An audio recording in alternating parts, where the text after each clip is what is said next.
Good morning, everyone. We're so glad you're here in the building with us. We're glad you're streaming with us. This is Center for Spiritual Living in Boise, Idaho. And we are so blessed this morning to have Miss Sandra Cavanaugh with us. So please give her a big hand.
All right, well, good morning.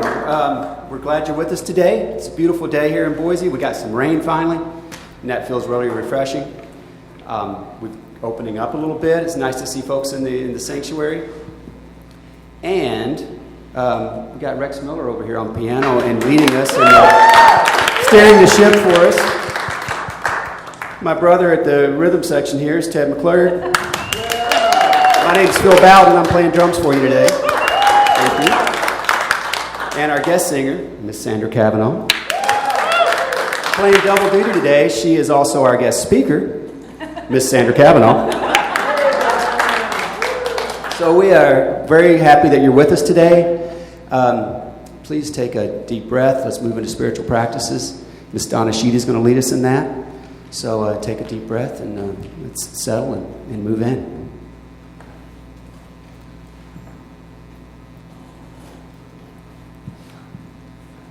Good morning. Good morning. It is my honor to introduce Ted McClurg, who will light the world religions candle from the Christ candle. In religious science, we perform the ceremony to acknowledge that all people and all faiths come from one great universal presence, which we call Spirit. In lighting these candles, we honor the one family of humanity made up of over 4,000 religions and spiritual traditions throughout the world. We light the first candle for the Christian faith, which teaches the Christ consciousness as the path of love. We light the second candle for Islam. Their chief religious discipline is prayer. Here we learn, treat people kindly in this world and you will have kindness. We light the third candle in honor of Taoism. It is pointed out, can you not see that wisdom is trust, goodness is acceptance, and contentment is simplicity? We light the fourth candle for Buddhism. The goal of Buddhism is to let go.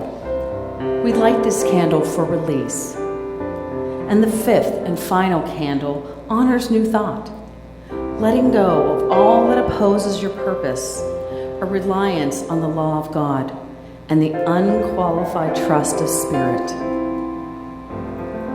So let us quiet our minds and open our hearts to the spiritual message being sung by Sandra Cavanaugh.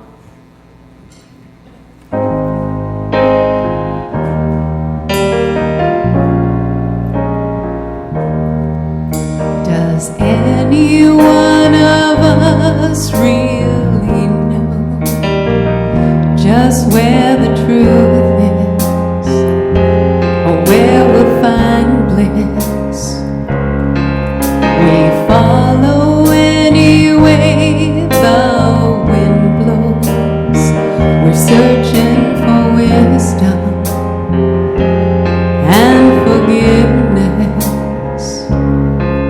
Could it be that all we need to know is that what matters doesn't really come and go? And right here in this moment is all we really need to make us whole.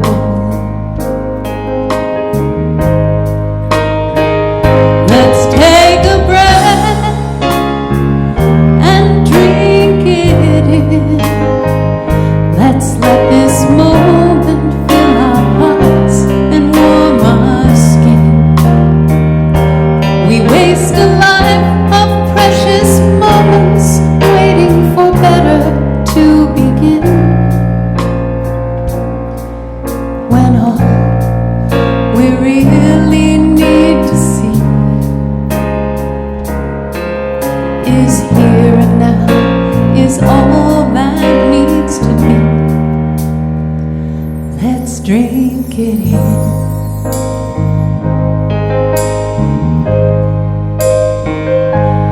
What if every single thing we've ever done was meant to bring us right to this moment? Do we really need to chase some far-off sun? What if our only guide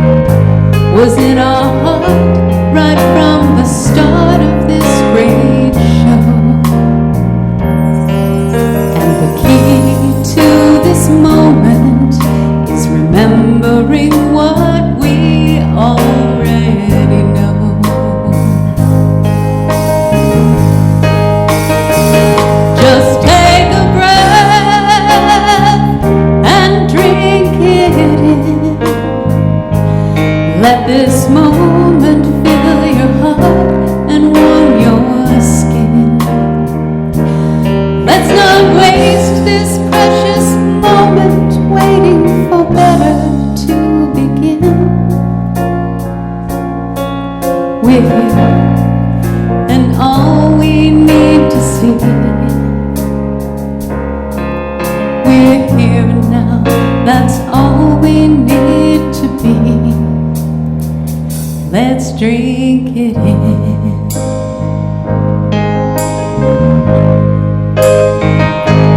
Every moment holds a lifetime. Each question answers itself with endless lines to every story. Be mindful which ones you tell. Then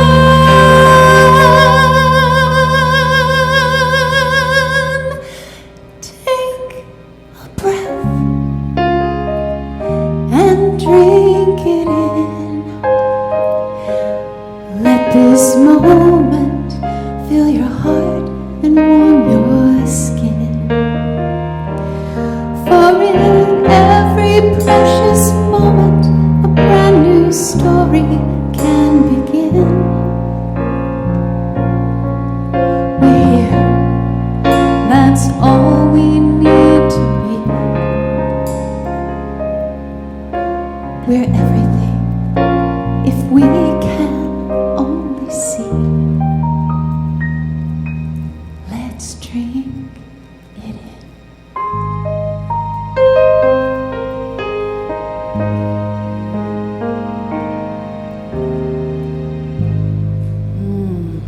Oh, so let us pray as we settle into this sacred space that has so beautifully been created by Sandra Cavanaugh and the house band. Oh, this is the space where we can recognize and know that powerful presence of spirit, that one mind, that one divine presence that's all love, joy, happiness, peace, and love. And I know right where I am that God is. And I know this same divine truth for every person within the sound of my voice, as we are each divine expressions of spirit right here, right now, with God expressing through us always. And so it's from this place of oneness that I can bless this service and bless this togetherness of this service. So I bless all of the minds and the hearts that are listening to this service right now, as your heart and mind is open to receiving whatever the message is, and that you are hearing it and taking it in exactly as you need to hear it.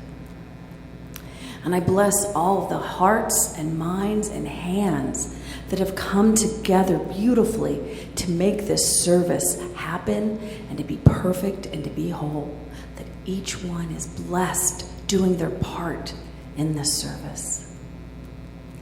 And I say a special blessing for our beloved Sandra Cavanaugh as a guest speaker who has come forth.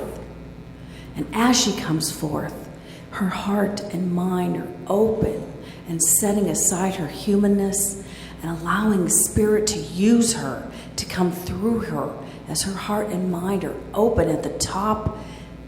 Whatever message Spirit is using her for is coming through perfectly and exactly as it is to be.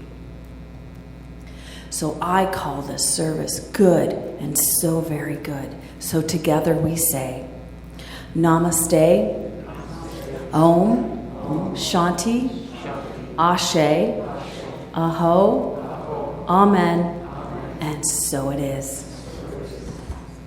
Please welcome one more time Miss Sandra Cavanaugh. This is one of my favorite songs by the great Pat McDonald.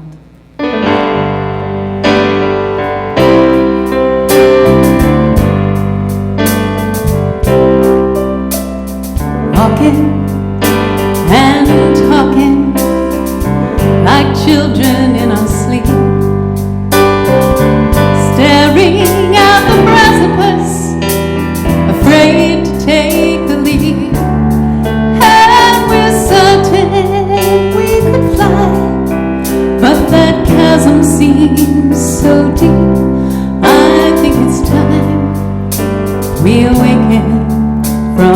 tree.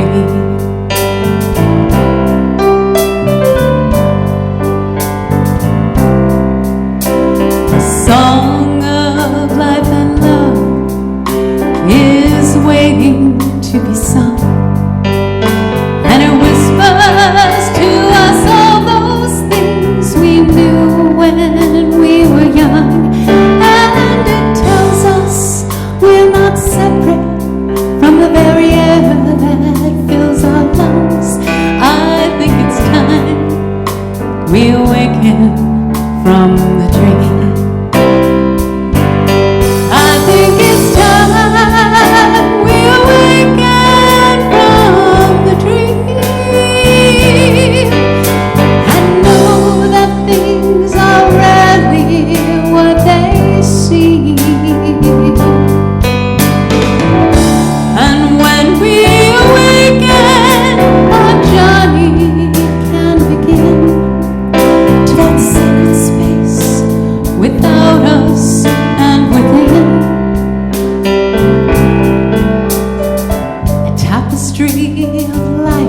Is what we are.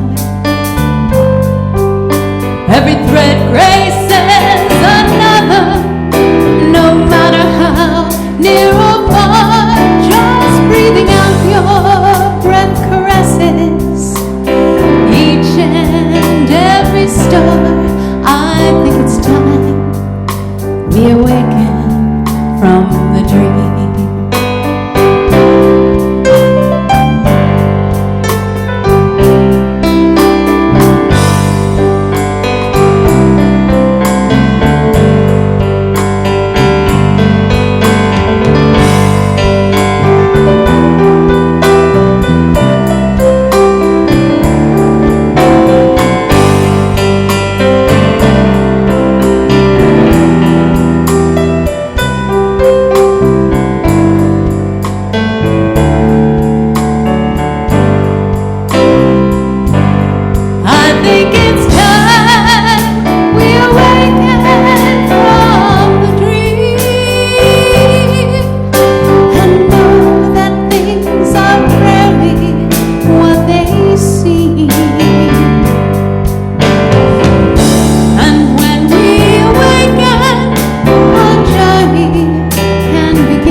Thank you, Sandra Cavanaugh. Thank you. Good morning, CSL. It's so wonderful to see those of you here in the sanctuary, and thank you to those of you that are online.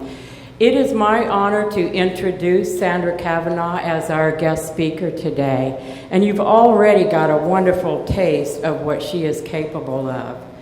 She is also an expert in the field of creativity, imagination, and innovation. Sandra coaches and mentors people of all ages and abilities to realize and express their own creative genius. Sandra is an award-winning 35-year veteran of the entertainment industry as, now this might take a moment, so just sit back and wait, a writer, director, actress, producer, singer, songwriter, speaker, artistic director, and teacher of acting and improvisation. My gosh, how does she have time? She is also the very proud mother of 4 daughters, 3 of whom are adoption miracles, and all who grew up here at CSL. Sandra's personal journey has also made her a fierce advocate for children in foster care, adoption, in children's mental health, autism, and creativity in education. Through her decades of working with children, and I loved what Sandra says about this, with special needs, she says that she has developed a deep belief that everyone is brilliant. We have no shortage of brilliance in the world, just a reluctance to offer it and a resistance to accepting it. That's just beautiful, just beautiful. Sandra is currently working on a number of creative projects. How she has time, but she's doing it. Not the least of which is that Sandra and Rex are currently working on a new album of original songs.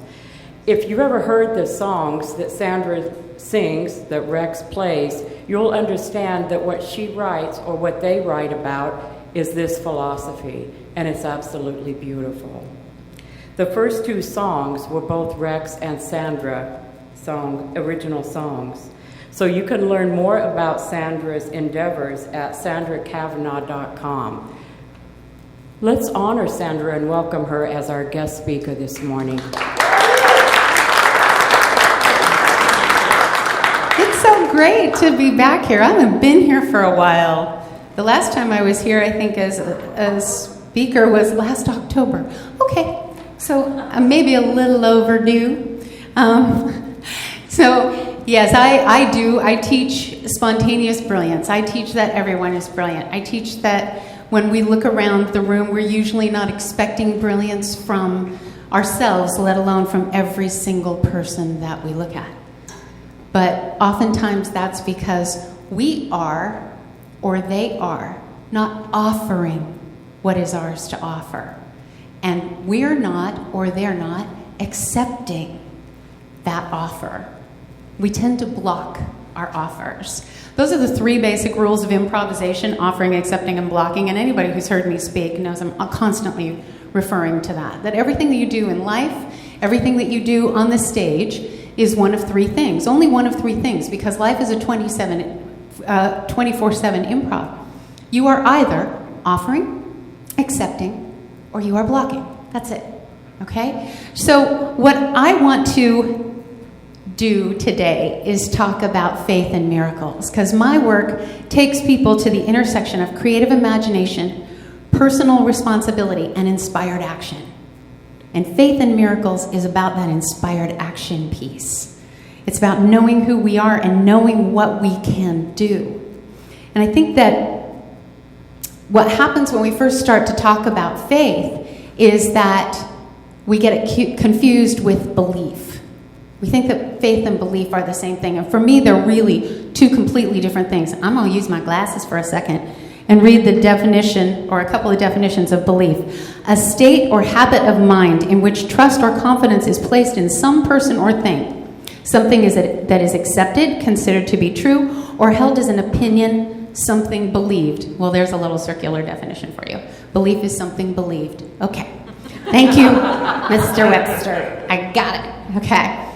Well, the problem with that definition is that it starts with belief is a state or a habit of mind. That's the part I agree with.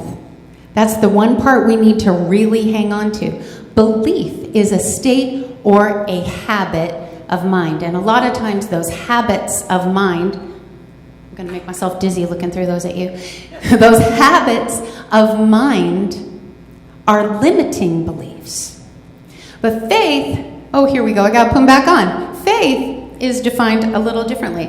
Faith is defined as a firm belief in something for which there is no proof, absolute unquestioning trust or belief. Something that is believed especially with strong conviction. Now, that's where I tend to take real difference with that definition of faith. Because belief is a state of mind. It is a way of thinking, but faith requires action. It requires action. It's in our DNA. Think about the way that we talk about faith: an act of faith, a leap of faith. We don't say a leap of belief. Nobody takes a leap of belief. We look at them like they were funny.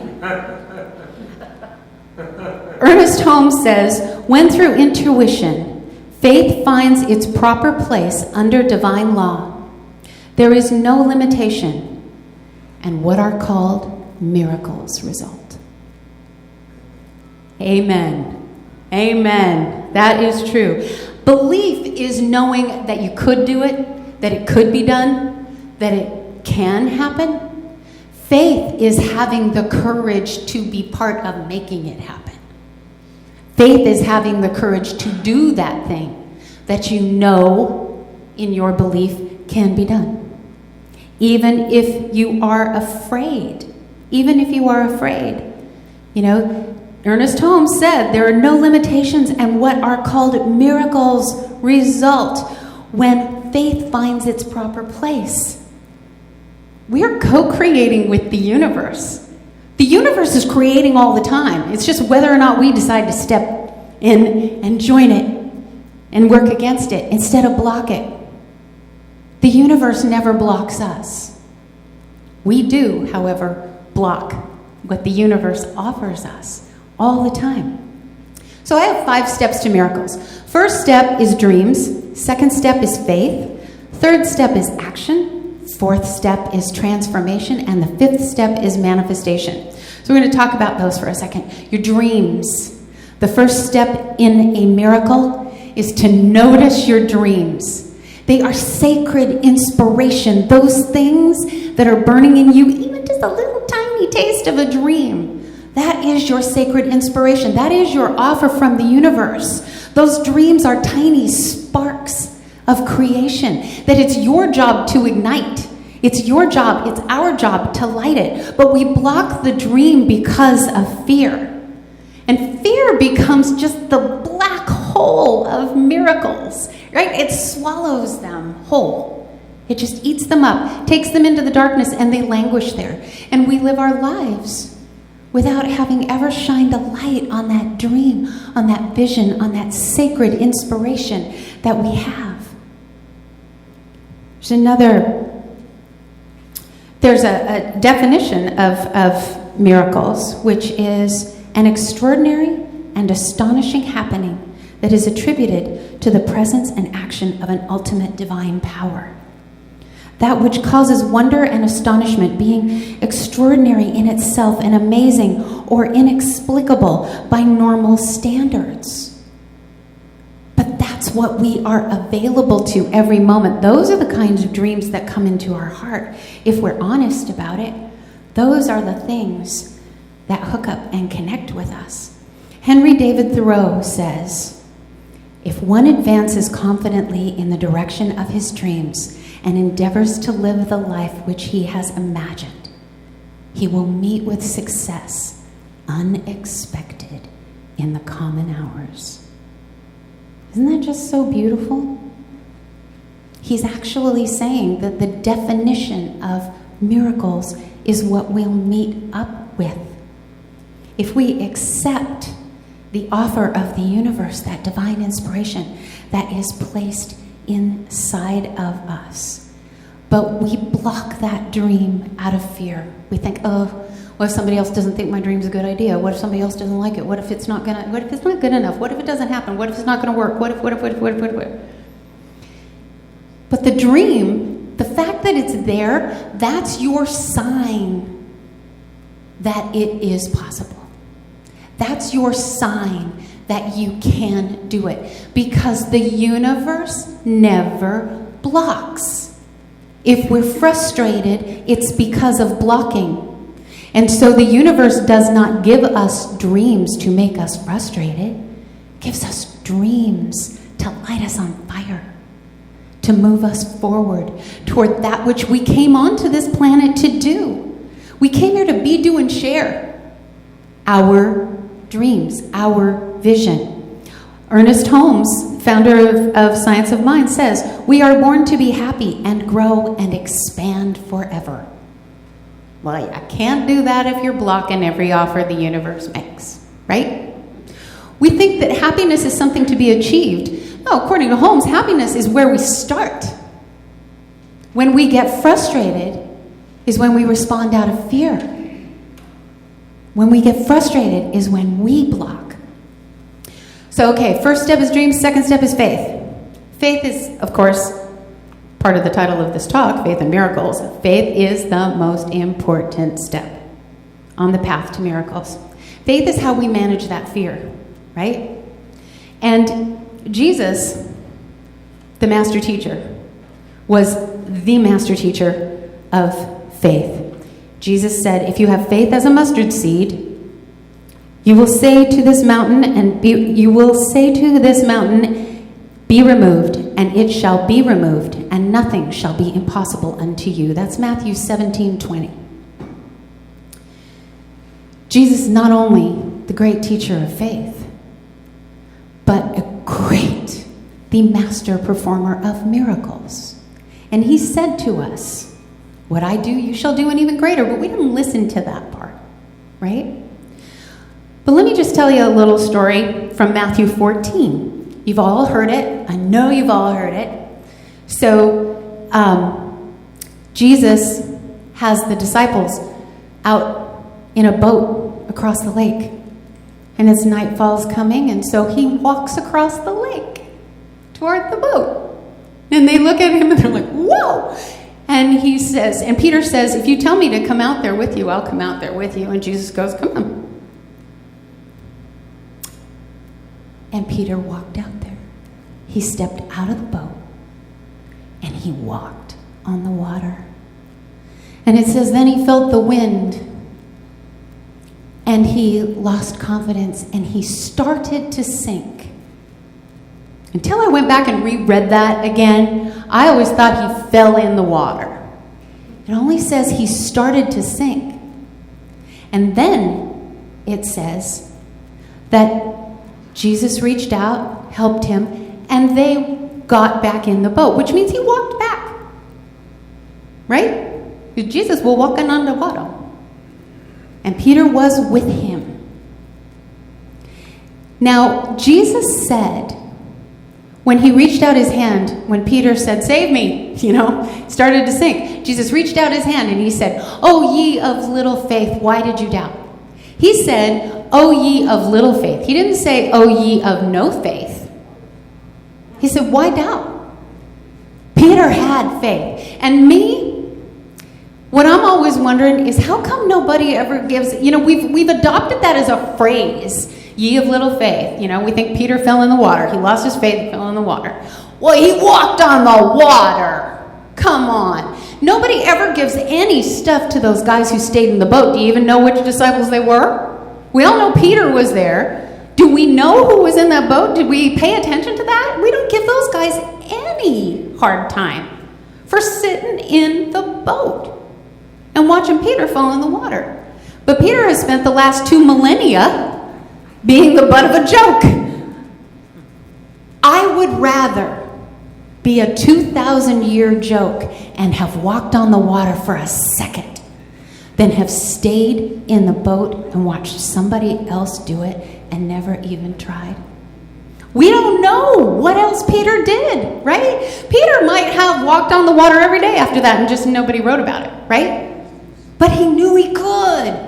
He had the faith and he tried. He created a miracle. He was a miracle. His miracle was short, but it was a miracle. It was a miracle. Eleanor Roosevelt said, fear can only, what did she say? She said, all the water in the world can't drown you if it doesn't get in you. Hello. Right?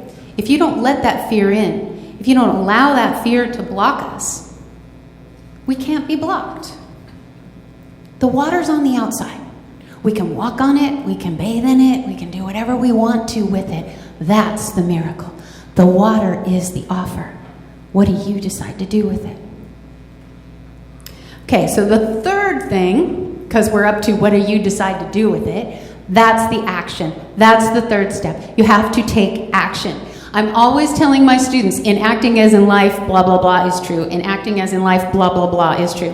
Well, in acting as in life, it's all about what you do. Not what you think, It's about what you do. Acting is active. Life is active. How do you make something appear true on the stage? The same way you make it appear in life. You behave as if it's true. You take action. You take steps in the direction of that dream. We are each 100% responsible for offering our gifts into the world, for offering into our own lives. We limit what's possible by not offering. We limit what's possible by thinking that the universe is supposed to take care of it, that we're just supposed to have the dream, maybe pray about it a bit, have sort of belief that we're calling faith, and sit there and hope. Mary Morrissey used to tell a story at the Living Enrichment Center, which was my church many years ago in Oregon, and she would tell this story about this guy who really, really, really wanted to win the lottery. Really wanted to win the lottery. And he had all these beautiful visions for what he was supposed to do with that money, all these dreams and all these visions. And he knew that he could feed the homeless and he could help people and he could do all kinds of things, and he was not being selfish. And he was in prayer every day. God, please, let me win the lottery. I will do great things with it. I will do great things with it. Let me win the lottery. Let me win the lottery. Let me win the lottery. And day after day after day, no lottery winning. No lottery winning. And he prayed harder, and he cleared his heart more, and he planned more, and he knew what he was going to do with that money, and he thought about it, and he hoped about it, and he hoped about it. And one day he was praying, and he was reaching the brink of frustration. And he said, God, please let me win the lottery. What more do you want me to do? And this loud, booming voice came from the heavens and said, buy a ticket.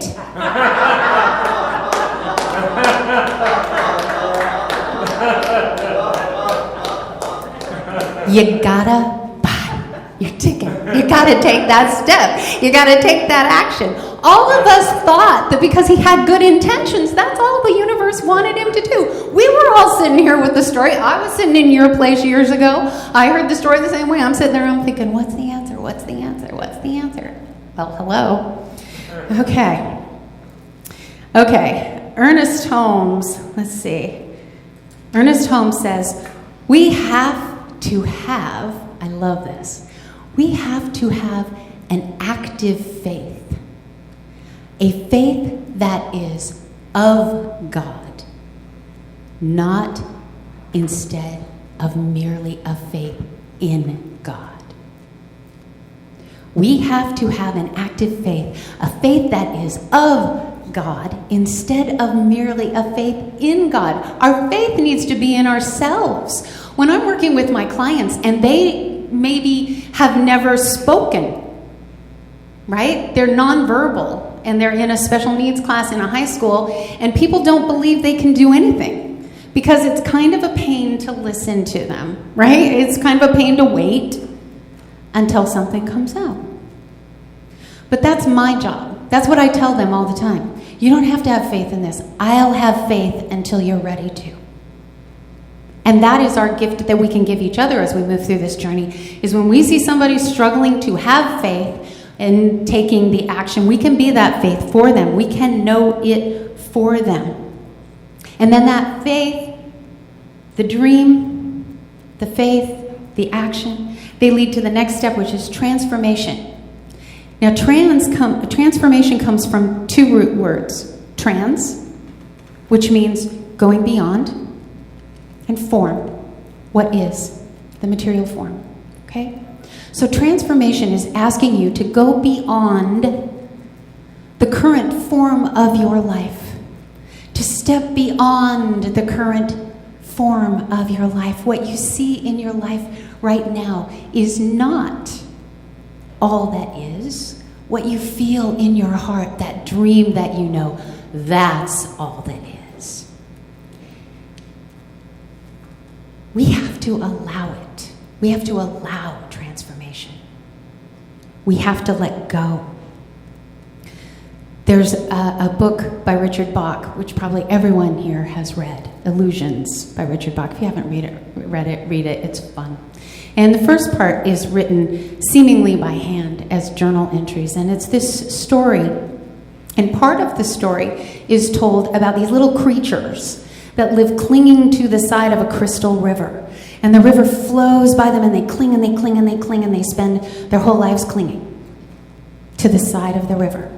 And they worship the river, they believe in the river is great, but they believe that if they let go, the river is going to hurt them. It's going to crush them. It's going to kill them. They don't know what's down there. And one day, one little creature gets tired of hanging on, and he lets go. And he does get tossed around and knocked down and crunched up. But eventually, the river lifts him back up to the surface, and he is carried down. And as he's carried down the river, everybody goes, oh! All the other creatures are like, whoa, look at you. You're magical. You're a miracle. And he says, I'm no more special than any of you. He says, the river delights to lift us free if only we dare to let go. The river of life, the river of creation, the river of source, that beautiful, glorious crystal river, delights to lift us free if we will only dare to let go. Even if we don't realize it, we sabotage miracles that are already in progress. Things are going along and we start to question. We start to let fear back in there again. Remember, fear is the black hole of miracles. It'll get you at any stage, right? So we're right in a transformation. And you know where fear kicks in transformation? Transformation, right? We're changing. Stuff is changing. So all of a sudden, we're getting that dream. And stuff looks really cool, and it's really exciting, and it's also a little bit scary, because it's not what I'm used to, and I don't like it. And now I don't know, what if this doesn't work out? What if it doesn't stay this way? What if I'm not good enough? What if people find out I'm a fraud? What if? And we start putting the brakes on.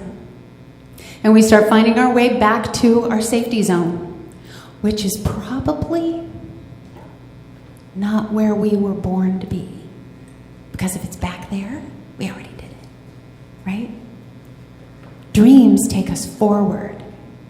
Transformation is change, but change is freaking terrifying sometimes, right? So when you start to feel, when those miracles start to happen and you start to feel that fear of that change and that transformation, make another offer. When you start to feel the fear, make another offer. Take another baby step, like the song I'm going to sing in a minute. Take another baby step in the direction of those dreams. Take another baby step. Just a baby step is all we need. Take your action. We don't lose faith in the universe, in the transformation place. We know the universe is there. We lose faith in ourselves. So notice what you are doing when you're calling yourself down, when you're bringing yourself down or pulling yourself back.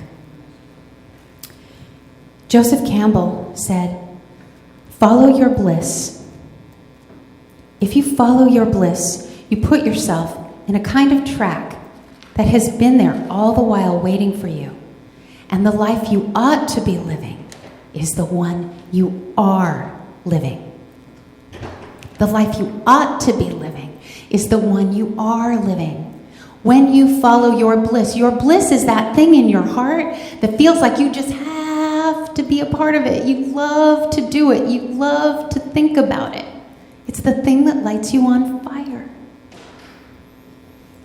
We allow transformation. And that brings us to the fifth step, which is manifestation. Manifestation has gotten kind of a bad rap, right? In the sort of new agey of, we all are like The Secret, and you manifest by thinking about it, thinking about it. But we're all about the action. We're not about just having the affirmation. Affirmations are great ways of reminding us of what we want to have faith in. But the manifestation comes from our commitment. Remember that manifestation means to reveal, not to create. And here is the magic secret sauce of miracles, right? The magic secret sauce is something that was taught to me. It's been taught to all of us many times, but if we weren't listening, I'm going to tell you it from a person that you'll probably listen to. My acting teacher, when I was studying in London many, many years ago, and later the honorary patron of the theater company that I ran and my mentor for several years, was a man who was famous for playing a cannibalistic serial killer named Anthony Hopkins. And Tony Hopkins, regardless of the role he won his first Oscar for, is one of the most spiritual, present, grounded, thoughtful human beings I have ever met. Every human being, every moment is so precious in his world.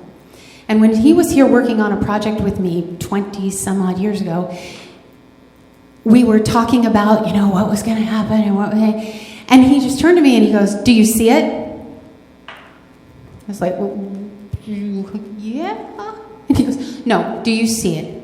First thought when you wake up in the morning, when you go to bed at night, do you visualize it? Do you see it? Can you see it? Can you see it?" And I was like, "Yeah."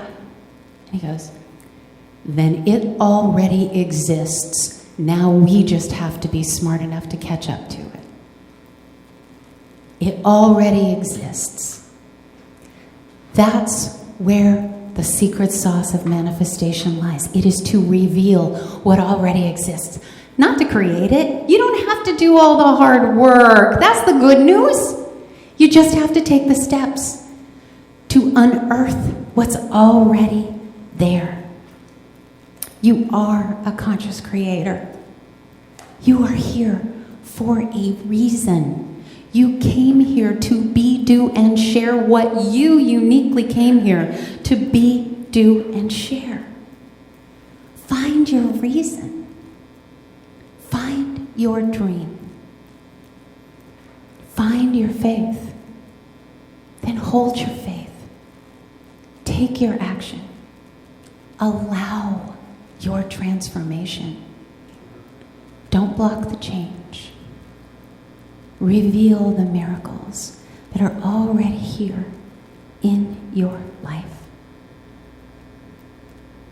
And a special added bonus today.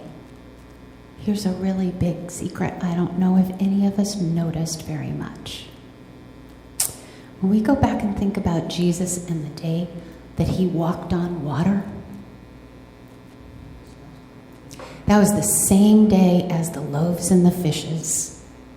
He fed 5,000 people with 5 loaves and 2 fishes before he walked on water. Same day. So here's the reality. Newsflash, guys. There is no limit to the number or amount of miracles that we can do. Anytime, anywhere, anyhow. We don't have to sit down and take a rest in between. We got this. Just manifest your miracles. I wish for all of us, all of you, and for me too, that we choose faith over fear always. And that we manifest our miracles. And that we meet with success, unexpected, in those common hours. Namaste.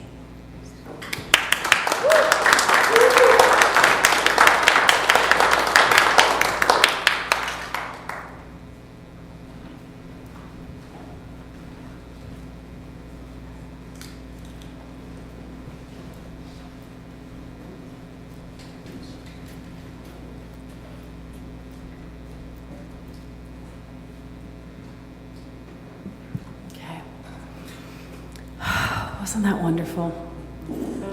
Just the notes and what has come out of it. Yes, thank you, Sandra. Thank you. So,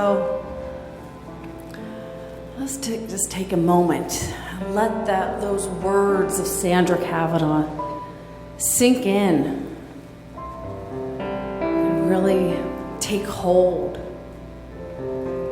Oh, take hold and let our life, let that dream take hold in our life and have that faith. Not just the belief, but the faith. Allowing God and recognizing God in our life.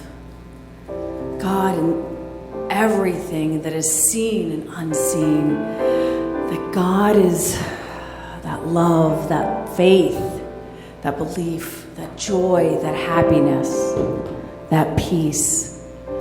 It's what woke us up today. It's what gently woke us up today. And I know right where I am that this God is. But I know this same divine truth for each person within the sound of my voice right now, that you are surrounded by God. God comes through you, in you, and as you. You are a perfect, whole, divine expression of spirit right here on this earth, right now. Expressing, glowing, walking and talking this expression of spirit right here, right now.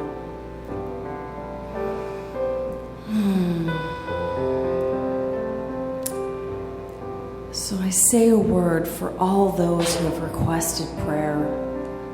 Prayer for health, health of the body temple, that you are strong.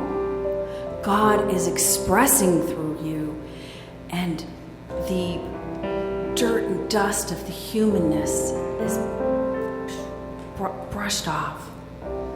You are allowing God to come through you, in you, and as you.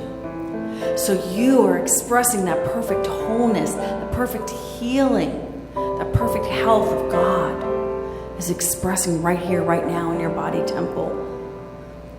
You are strong. You are breathing. You are moving, pain-free.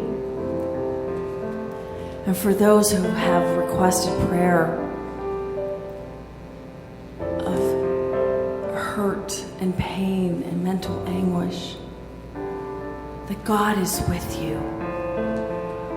God is supporting you because you are that divine expression of spirit.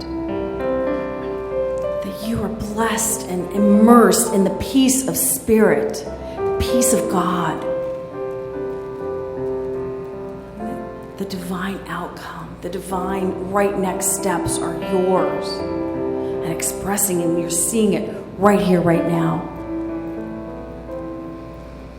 And for those asking for prayer, for abundance, for financial struggles, that God is all that there is. There is enough in this world to share and to spare. And that, again, things are unfolding perfectly and easily for you. The next right step, the next right action is yours. And you see it because you are open at the top, waiting for it, taking that next step. You see it. It is here. It is right now. Oh, and I say a special word for our leaders locally, city, state, government, our country government, our world government, that they are connected to spirit.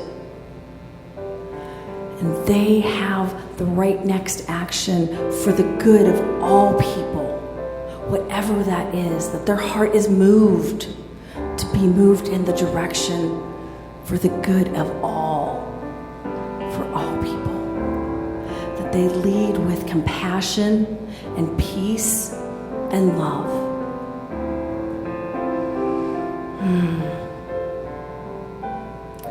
And that we are all called. We listen. We are open. Our hearts and mind are open. And we listen for that small voice, that small, quiet voice of God. And that we are called and that we listen and we accept and we take the right action, whatever that is. Because that dream is placed in our heart, and we can already see it. So it is already done. It's already done.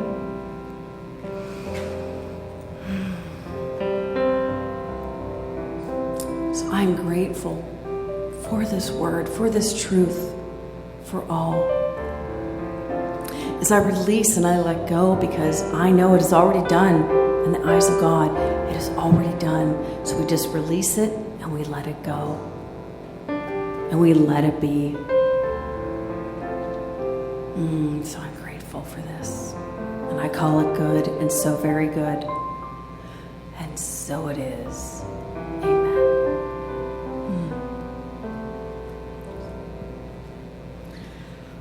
So take a deep breath, maybe stand up and shake it out, and just let this wash all over you with this sacredness that has happened so far. And we allow now to take up, this is our conscious giving time. And what this time is it's not a tithe, it's not a have to, it's a get to. And that is why we call it conscious giving, because we get to give back to our spiritual home what we have joyously accepted and received already in our lives. And yes, any monies that come into the CSL Boise, it keeps our lights on, it keeps our air conditioner and heater going, and it keeps this building going, but it also does more than that.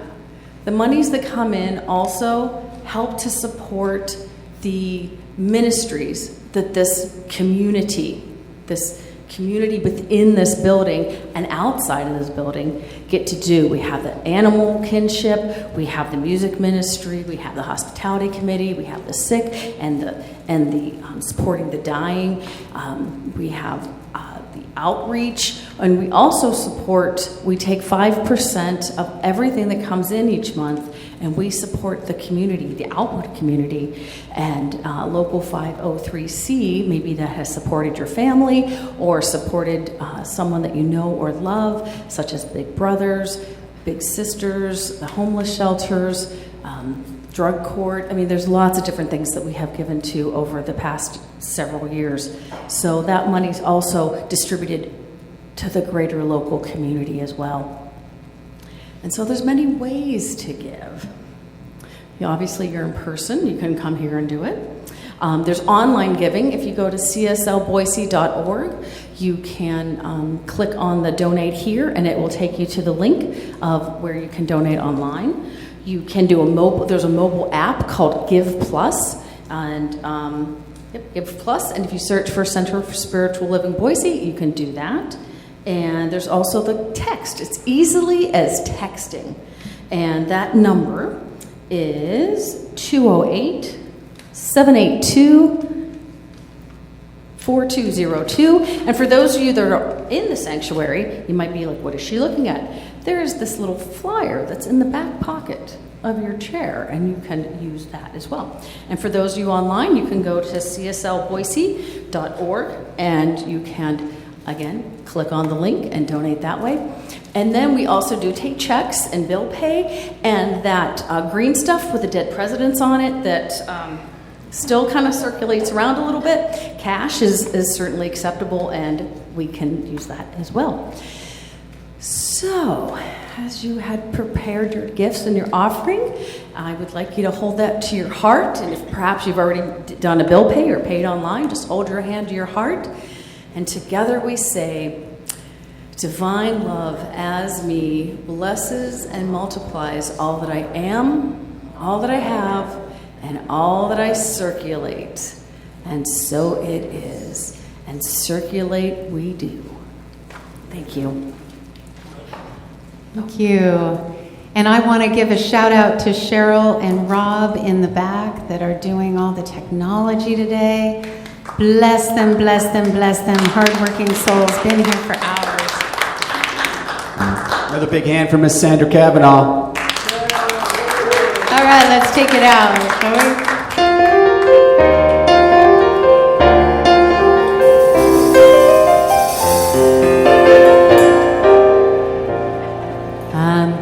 taking one small step instead of looking at the mountain. I'm taking one small step. It gets me closer to my goal. I'm taking one small step instead of looking, just sitting there looking at my mountain. Then it won't seem like I've got so far to go. Taking one small step instead of looking at that mountain. Taking one small step gets me closer to my goal. Taking one small step instead of looking at that mountain. Then it won't seem like I've got so far to go. I've got dreams, they're filled with passion, but I've got fears that seem to pop up in my way. But I've got power that's deep inside my soul. When I look too far and lose my way, it always lets me know that I gotta take one small step instead of looking at that mountain. To get one small step brings me closer to my goal. Taking one small step instead of looking at that mountain, and it won't seem like I've got so far to go. Now I got off the track, and I couldn't find my way back. When I looked inside, the truth there could not be denied. I was making it harder than it had to be, just pushing and fighting till I found the key. And I gotta take one small step instead of looking at that mountain. Taking one small step brings me closer to my goal. Taking one small step instead of looking at that mountain, then it won't seem like I've got so far to go.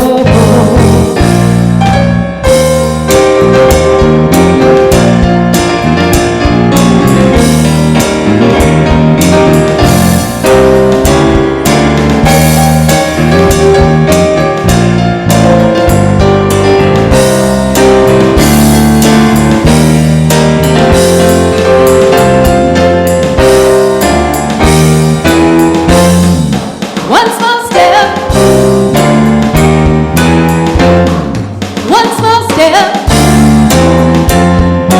I'm taking one small step instead of looking at that mountain. Taking one small step brings me closer to my goal. Taking one small step instead of looking at that mountain, then it won't seem like I've got so far to go. Oh no, it won't seem like I've got so far to go.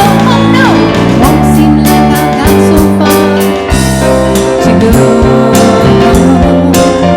I'm taking little bitty baby, little bitty baby, little bitty baby, little bitty baby steps. I'm taking steps. One small step, I'm taking steps. One small step, I'm taking steps. One small step.